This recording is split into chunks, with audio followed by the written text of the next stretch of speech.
Ms. Johnson, Dr. Barrera, Ms. Garrett Thompson, Judge, and Representative are, so we have some of the new members of the Forensic Science Center for the City of Houston.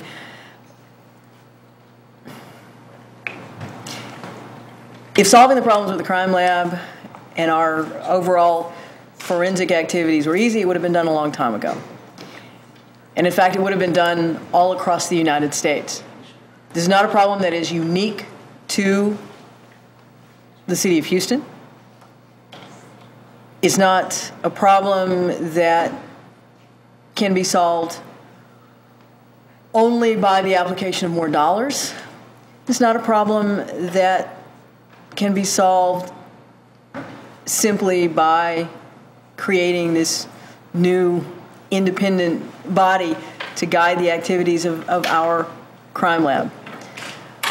It is a necessary step, however, and you can see from the very strong vote of council and the comments by council members that we all understand that we have to continue to make progress to restore faith in our forensic activities here in Houston, and that it is just as evil to allow someone who has committed a heinous crime to go free to perhaps commit another as it is to incorrectly and wrongly convict someone who is innocent.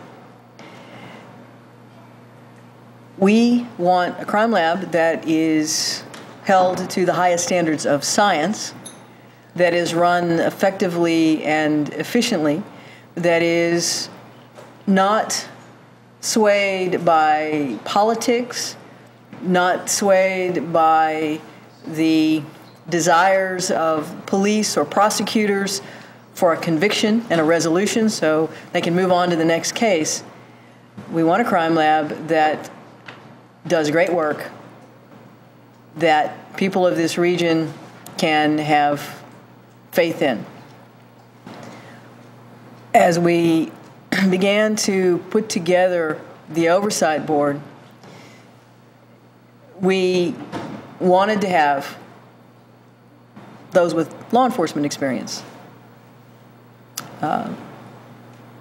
Former Assistant Police Chief and former U.S. Marshal Art Contreras.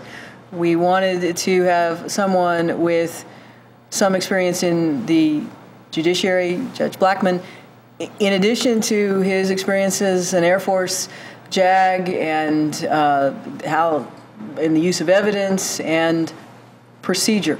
We wanted to have those with a business background, such as Donna Cole and Kathy Lambolet. We wanted to have scientists who could test the assumptions being made within the lab and how it was structured, Dr. Barrera. And then we had experts, attorneys, all of whom have written on, studied, been involved in an analysis of the work of crime labs, its impact on cases, and how it can be improved.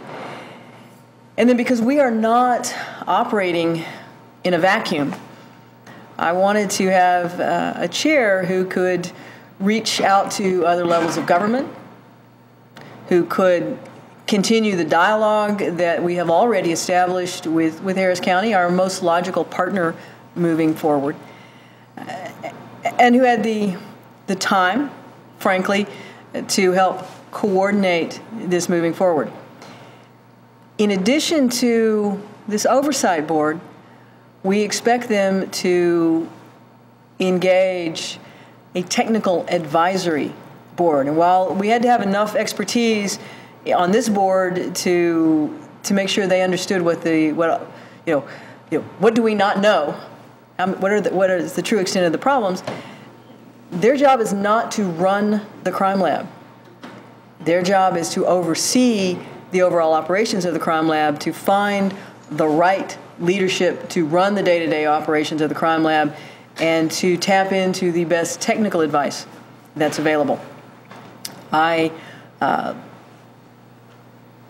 Representative Hochberg is standing behind me. He spoke earlier today. If I've forgotten anything that I should add, otherwise we'll just go to questions.